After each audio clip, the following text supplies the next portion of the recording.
This old guy DIY technique has to do with replacing a broken lug on the front of a GM 1500 series vehicle. I've seen lots of guys take the wheel off first and then pound the lug out. I prefer to use this technique where you actually just take a piece of steel, put it up to the lug, and then I'll hit that a few times, so I'm just pushing back on this lug while the rest of the rotor is held in place by the wheel and the other 5 lugs.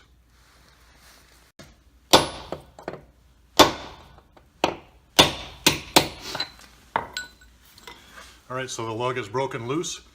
So now we'll go ahead and just take the wheel off, and it'll just be a matter of tapping it out on the backside. This particular vehicle, you see there's room back here. So when we come and knock this stud out, we're just going to be able to pop it right through the back.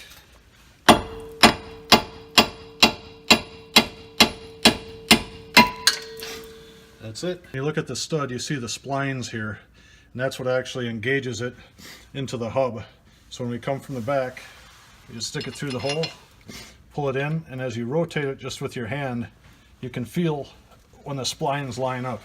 And now we're just going to put some washers and the nut on this side, and you'll see that we pull it into position. So this particular vehicle with the aftermarket wheels had these chrome acorn nuts on it.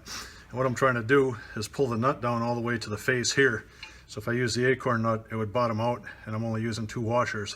So I'm just going to use a standard nut, but I throw 2 washers on here. So as I'm using the nut to effectively pull the stud towards me, it allows the 2 washers to just move against each other.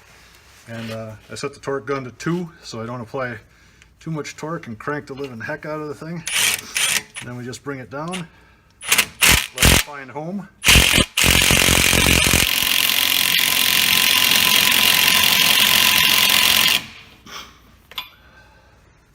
And there we go.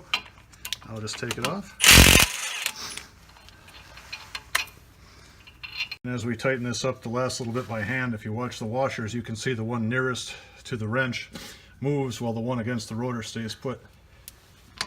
That's what we were trying to accomplish. That's it.